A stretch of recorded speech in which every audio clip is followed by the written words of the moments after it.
Hallelujah, praise the Lord. Today a very special day, World Creation Day. In the name of Lord Jesus Christ, 942nd Gospel I will speak. Today topic is Overcoming Thought. சிந்தையை ஜெயித்தல். எப்பொழுதுமே எதை வேணாலும் ஜெயித்தலாம். ஒருத்தனுடைய அந்த சிந்தனையை ஜெயிக்கிறது இருக்குது பாருங்க, அது ரொம்ப டஃப். இந்த உலகத்தில் 1 பேதுரு 4வது அதிகாரம் 1வது வசனத்தில், கிறிஸ்து நமக்காக மாம்சத்திலே பாடுபட்டபடியினால் நீங்களும் அப்படிப்பட்ட சிந்தையை ஆயுதமாக தரித்து கொள்ள வேண்டுமா.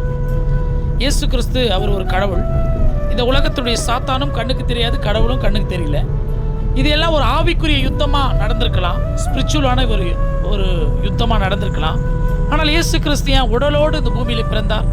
ஏன் அவருடைய சொந்த ரத்தத்தை நமக்காக சிந்தினார் என்று சொன்னால், பாவத்தின் சம்பள மரணத்தை ஆதாம் ஏவாள் வழியாக நாம் பெற்றுக்கொண்டோம். இந்த பாவத்தை, மனித ரூபத்தில் இருக்கக்கூடிய மனிதனுடைய பாவங்களை மாம்சத்திலே வந்துதான் நம் பாவங்களை அவர் கழுவ முடியும். அதனால தான் அவருடைய சொந்த சரீரத்தினுடைய ரத்தம் சிந்தி சிந்தி இந்த உலகத்தினுடைய மனித பாவத்தை அழித்தார். ஆகவே இன்றைக்கு நாம் ஆண்டவராகிய இயேசு கிறிஸ்துவை ஏற்றுக்கொண்டவர்கள் எல்லாரும் ஒரு போர் சேவகர்கள் போல இந்த உலகத்தில் நமக்கு ஒரு மிகப்பெரிய ஒரு எதிரி இருக்கிறான். அவன் முதலாவது நம்மை ஜெயிப்பதற்கு முன்னதாக நம்மளுடைய ஓவர் கம்மிங் தாட், அதாவது சிந்தனையை அவன் ஜெயிக்க நாம் முற்படும் பொழுது அவன் நம்மளுடைய மைண்டை ரொம்ப நெகட்டிவ் பர்சனாக மாற்றுவான். நம்ம எப்பொழுதுமே சோர்ந்து போயிட்டு வச்சுங்களேன், எதுலேயுமே நம்ம ஒரு ஸ்பிரிச்சுவலாக இருக்கவே முடியாது. ஒரு போர் சேவகர்கள் பாருங்கள், அவங்களுடைய பாடியும் நல்லா ஃபிட்டாக இருக்கும், அவங்களுடைய ஸ்பிரிச்சுவல் அந்த மைண்ட் இருக்குது பாருங்கள், ரொம்ப தெளிவாக ஷார்ப்பாக ரொம்ப தைரியமாக இருக்கும். ஒருவேளை இந்த போர் சேவகர்கள் பயந்தவங்களாக இருந்தாங்கன்னு சொன்னாங்கன்னா யுத்தத்தில் முன்னாடி போகவே மாட்டாங்க. நம்ம செத்துருவோம், நமக்கு ஏதாவது ஆகிடும், ஒரு நெகட்டிவாக திங்க் பண்ணாங்கன்னா. ஆகவே ஒரு போர் சேவகனை போல நம்ம ஆண்டவராகிய இயேசு கிறிஸ்துவுக்கு நாம் வாழ வேண்டுமா? அது ரொம்ப அவசியம் என்று கர்த்தர் வலியுறுத்துகிறார். கழுகை எடுத்துங்களேன், கழுகு இரையை பிடிப்பதற்கு முதலாவது எந்த இரையை பிடித்து சாப்பிடுகிறதோ அந்த உயிரினத்தினுடைய கண்ணை தான் போய் முதல்ல குத்திரும். அப்போ அந்த உயிரினத்தால் அலைந்து திரியும் பொழுது 6 அமுறை அந்த இரையை கழுகு சாப்பிடுமா. அதை போல இந்த உலகத்தினுடைய சாத்தானும் கர்த்தருடைய பிள்ளைகளுடைய மனதை குருடாக்கி வைத்திருக்கிறான். இந்த உலகத்தினுடைய பிரபஞ்சத்தின் தேவன் அவன்.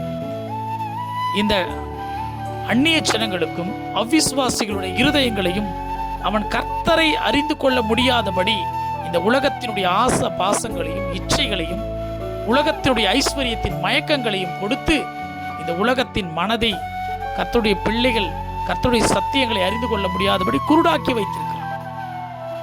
இந்த கழுகு எப்படி இறையினுடைய கண்களை குருடாக்குகிறதோ அதை போல ஆவிக்குரிய கண்களையும் மனதையும் பிசாசு குருடாக்குகிறான் என்று வசனம் சொல்லுகிறது.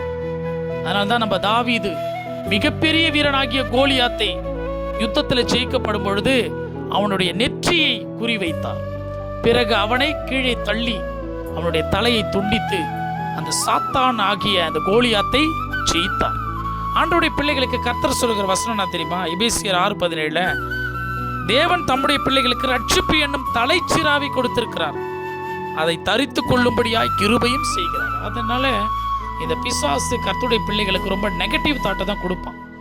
சோர்ந்து போகும்படியாய், வியாதியில் நாம் பாடுபடும்படியாய், கடன் கஷ்டங்களில் அகப்படும்படியாய், ரொம்ப பிரச்சனைகளிலே, குடும்ப பிரச்சனைகளிலே, மன கஷ்டங்களிலே, இப்படி நம்மளை ரொம்ப நெகட்டிவான ஒரு தாட்டில் முதல்ல நம்மளை விழச் செய்து பிறகுதான் சாத்தான் நம்மை வஞ்சித்து இந்த உலகத்தில் ஆண்டவருடைய விசுவாசத்திலும் ஆண்டவருடைய அந்த பாசிட்டிவ் வைப்ரேஷன் என்று சொல்லக்கூடிய ஆண்டவருடைய இந்த ஹோலி ஸ்பிரிட்லாம் நமக்கு வராதபடி நம்மளை பின்னாடி தள்ளி போடுகிறான். ஆகவே கர்த்தருடைய ஜனங்கள் ஜாக்கிரதையாக இருப்போம். ஆண்டவராகிய இயேசு கிறிஸ்துவின் நாமத்தினால் சிந்தனைகளை ஜெயிப்போம். சிந்தனையை கிறிஸ்துவுக்குள்ளாக ஜெயிக்கப்படும் பொழுது இந்த உலகத்தில் எல்லாவற்றையும் நாம் ஜெயித்து விடலாம். இயேசு கிறிஸ்து நமக்காக இருக்கிறார். நம்மை ஆசீர்வதிப்பது அவருக்கு பிரியம். நம்முடைய எல்லா பிரச்சனைகளையும் அவர் எடுத்து போடுவார். நமக்கு நல்ல ஒரு எதிர்காலத்தை கொடுப்பார். நாம் ஜீவனுள்ள நாளெல்லாம் நன்மையும் கிருபையும் தேவனால் நமக்கு தொடரும். நாம் ஆசீர்வாதமாய் இருப்போம் என்ற ஒரு சத்தியத்தோடு இயேசு கிறிஸ்துவே மெய்யான தெய்வமாய் அவரை பின்பற்றுவோம். கர்த்தரால் நாம் ஆசீர்வதிக்கப்படுவோம். நாளைய தினத்தில் வேறொரு தெய்வ செய்திகளோடு நான் உங்கள் காட்ஸ் சகரியா சதீஷ்குமார்.